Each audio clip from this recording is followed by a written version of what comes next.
¿Se la va a quitar? Pues obviamente que no.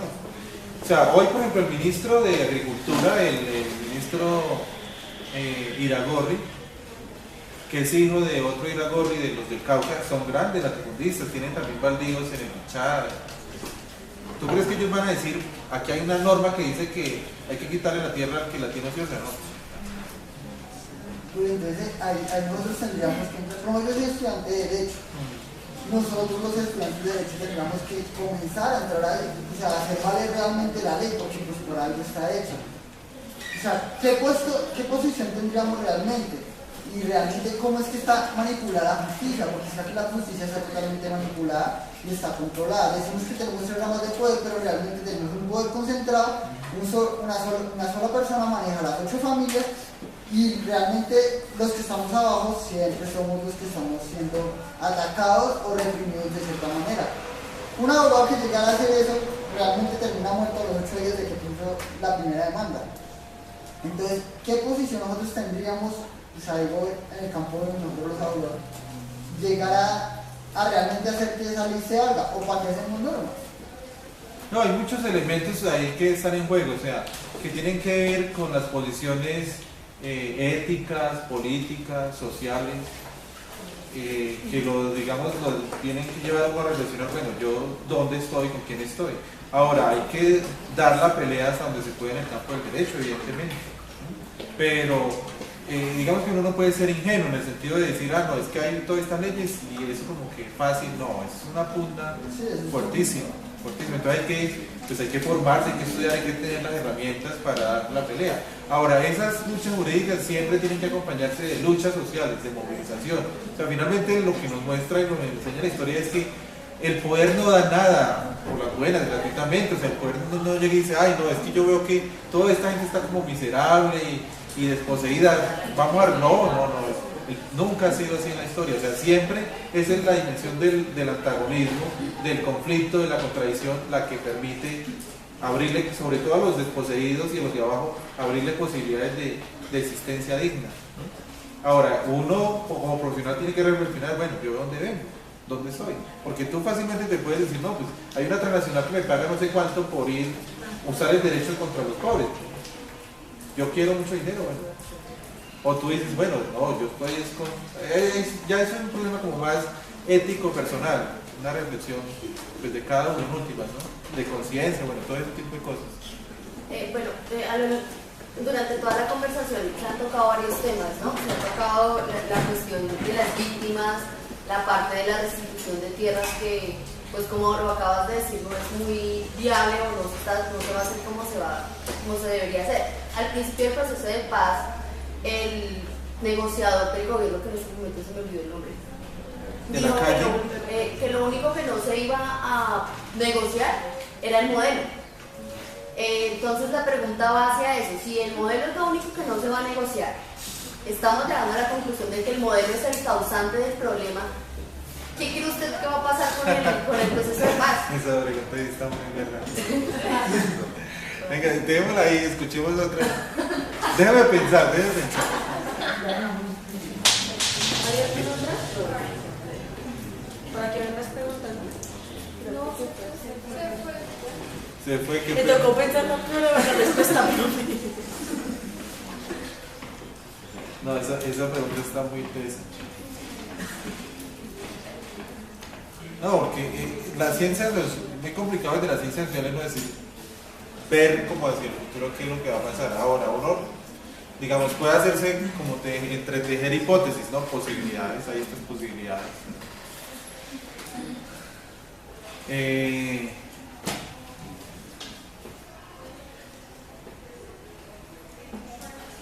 Sin tocar el modelo, en Colombia no va a haber paz. Así haya una negociación y unos acuerdos con la insurgencia. Y no va a haber paz porque en últimas la paz exige unos mínimos de justicia social que permitan que conviva una sociedad garantizándose unos mínimos, unas necesidades básicas, que la gente tenga empleo, que tenga salud, que tenga educación, bueno, que tenga vivienda, que tenga todo ese tipo de cosas. Y si no se toca el modelo, pues nada de eso va a haber. Entonces, es probable que en un gesto de generosidad de la insurgencia haya unas negociaciones, pero si el modelo no se toca estructuralmente, paz como tal no habría. Ahora, sería una paz muy, quizá mucho peor que la situación que vivimos, porque sería una paz de la miseria y de la muerte cotidiana, como ocurre en otros países de América Latina, en donde no hay conflictos armados y la gente muere mucho más que en Colombia. O sea, si tú miras, por ejemplo, la situación de países como El Salvador, Guatemala, Haití, tú dices, no, esto es una cosa pero asombrosa, la gente se está muriendo de hambre, se muere mucho más que aquí de enfermedades, no tienen posibilidades, no tienen futuro, posibilidades de vida. Los jóvenes se dedican a saber que en El Salvador, pues a hacer las que llaman las maras. Bueno, Salvador es un país casi que en toque de queda. Uno pasa por ese país y le dicen, después de las 5 de la tarde usted no vaya a asomarse a la puerta, y menos a coger un bus para otro pueblo. Entonces dice, bueno, y entonces ¿cómo fue la paz que se hizo? Y mandan unos tipos que son hacendados, agroindustriales, con ejércitos paramilitares que intimidan a todo el mundo. Entonces dice, bueno, pues esa es la paz que uno dice, no, eso así no funciona.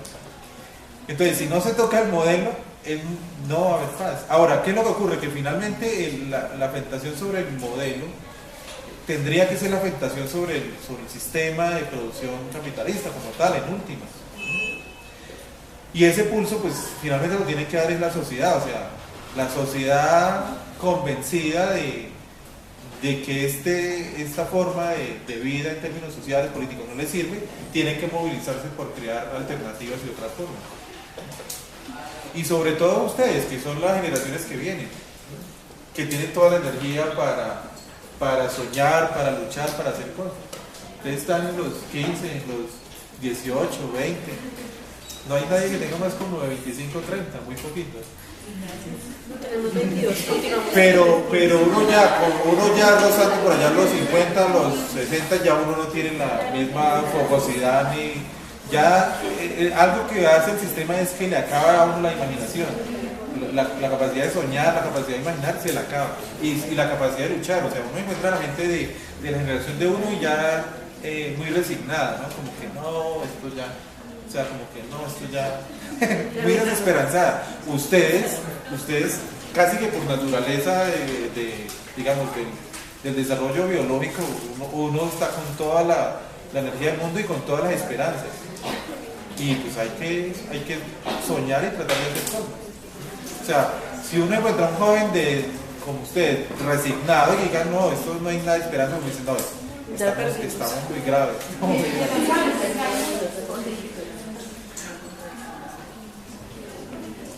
intervención más? Yo creo que ahí tiene que haber una movilización social, y a la vez que hay unos movimientos campesinos sociales, pero este divorcio, esta separación entre la mayoría de la población y estos movimientos sociales en algunos lugares del país, y en un post-conflicto donde, como el profesor, el sistema no se va a cambiar, donde se van a profundizar las desigualdades, y a la vez la lucha social tal vez se estigmatiza aún más por medio de la educación, por medio de la palabra como sindical. Estar sindicalizado, ser sindical es visto como la simple posición en algunos espacios sociales, decir, no, yo soy de izquierda o simpatizo con cierto movimiento social. ¿Tiene que hacer movimientos sociales a futuro? ¿O qué giro tendría que dar nuestra sociedad para que, no sé, muy utópico cambiar el sistema así de un día para otro, pero por lo menos que no lleguemos a esas profundizaciones y a esas desigualdades que tienen los países de Centroamérica, que en los 90 hicieron estos procesos de paz? ¿qué expectativas o qué eso a los movimientos sociales debe el profesor a futuro? No, yo veo muchas posibilidades de generar alternativas porque mira, si tú observas América Latina, en toda América Latina se aplicó las recetas neoliberales, el consenso de Washington, toda esa política se aplicó, o sea, de privatización del Estado, de flexibilización laboral, de apertura comercial, todo eso se aplicó. ¿Qué pasó al cabo de 5, 10, 15 años? ¿Qué ha ido pasando? Ha ido pasando que cuando el Estado ya no tiene ingresos porque privatizó sus empresas, no tiene ingresos porque ya no le cobra impuestos a los ricos y a las grandes empresas, entonces el Estado no puede cumplir sus responsabilidades con los derechos sociales, los derechos fundamentales de la gente. Entonces crece la inconformidad popular. Y esa inconformidad popular en países como Bolivia, Venezuela, Ecuador, ha estado de manera constante en las calles, ha llevado a que haya unas transformaciones en la correlación de fuerza política. O sea, finalmente ha habido una impugnación popular muy fuerte, o sea, la gente llega un momento en que como que el límite ya se cansa, o sea, llega un momento en que dice, no, este modelo, estas políticas no las puedo seguir aguantando, ¿no? Y entonces se moviliza, se organiza, hace cosas, y en países cercanos eso ha ido ocurriendo. Entonces tú miras y ha habido ciertas transiciones hacia un cierto horizonte, digamos, de democratización política en países como Bolivia, Venezuela, Ecuador, que posibilitan como otras cosas. O sea, si tú miras Sudamérica, ha habido como una especie de desalineamiento frente a las imposiciones norteamericanas que siempre fueron muy fuertes. En países como Chile incluso, que fue pues, el país pionero en la política neoliberal en 1973 con la dictadura de Pinochet, en Chile lo que vivimos desde 2010-2011 ha sido un movimiento impresionante de los muchachos de secundaria y de universitaria, reclamando reformas no solamente educativas, sino reformas políticas, un cambio en la Constitución, una nacionalización de los recursos naturales. Entonces uno dice, si en países como Chile, en donde fue una dictadura genocida, brutal, que borró cualquier posibilidad de pensamiento distinto en los años 70, lo que ocurre muchos años después es que vuelven a surgir este tipo de ideas y este tipo de planteamientos por una sociedad más igualitaria, más justa. Uno dice, no, pues hay esperanza. Y cuando vienen sobre todo pues, de la gente más, de las generaciones más jóvenes, uno dice, no, pues hay esperanza. Ahora, regionalmente uno ve que hay muchas posibilidades de buscar salidas, ¿no? O sea, buscar acuerdos de integración regional que vayan no en función de darle más riqueza a las transnacionales, sino de efectivamente lograr que estos pueblos construyan unos caminos distintos de existencia y de dignidad. Entonces, y en el caso colombiano, lo que ocurre es que ha sido muy fuerte el peso de la represión. Pero a pesar de ese peso tan fuerte de la represión, la represión que uno hace es la siguiente. El Plan Colombia en últimas, que se comienza a implementar en el 99-2000, el Plan Colombia lo que pretendía era avasallar la sociedad, o sea, someterla. Que al cabo de 10-15 años en esta sociedad nadie se atreviera a denunciar, ni a lanzar una consigna, ni a hacer una pinta, ni a decir algo contra el poder. Y lo que tú encuentras 10 años después del Plan Colombia y 15 años después, lo que tú encuentras, por ejemplo, en el Bicentenario, es toda una sociedad movilizándose desde muchas regiones del país, llenando la Plaza de Bolívar y diciendo, nosotros queremos una segunda independencia, ¿no? Entonces, ¿qué pasó ahí? La sociedad ha sufrido mucho, o sea, ha sido tremendamente victimizada, atacada, agredida, pero no sé, la capacidad de lucha y de resistencia de este pueblo es tremendamente impresionante.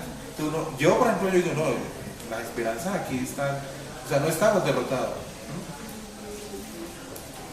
no estamos vencidos, o sea, mientras la gente siga movilizándose, organizando y haciendo cosas. Ahora, claro, hay muchas dinámicas que son pequeñas, invisibles, cotidianas, que uno dice, pues como que no las ve, pero el ciclo, por ejemplo, de movilizaciones, o sea, en los últimos 4 o 5 años, ahí la Plaza de Bolívar se ha llenado muchas veces, y uno lo que ve es que hay mucha inconformidad, o sea, los del campesinado, de los pueblos indígenas, de los pueblos afro, de las mujeres, del movimiento de víctimas, de los jóvenes, o sea, uno ve por todo lado que está esa inconformidad y esa idea de impugnar al poder. O sea, en las elecciones tú lo viste, ¿cuánta gente salió a votar? ¿Y cuánta gente salió a votar convencida? Muy pocos. O sea, de hecho los analistas políticos del poder preocupados, ¿no? Bueno, pero ¿qué pasa? Que la gente no vota, que los estímulos, No, el régimen político, en gran medida, esa preocupación de legitimidad, porque lo que ocurre finalmente es que hay una erosión de la legitimidad. Y un gobierno que no tiene legitimidad, o sea, que no tiene respaldo, respeto, pues es muy complicado gobernar de esa manera. Muy complicado gobernar todo el tiempo a punta de represión. Entonces, en gran medida, ese problema de la legitimidad, una de sus búsquedas por resolverlo, tiene que ver con la apertura de los diálogos, o sea, cómo reencauchamos el sistema político, el régimen político. O sea, yo le veo muchas posibilidades al proceso de luchas sociales que hay en Colombia.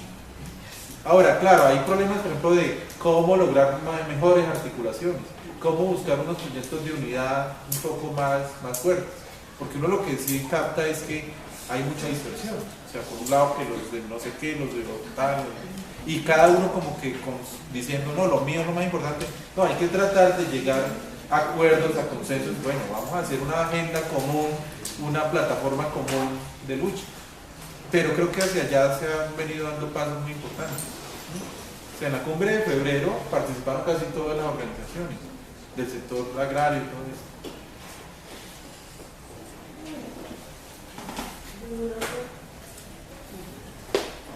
Bueno, profe, muchas gracias. Por favor, regalémosle un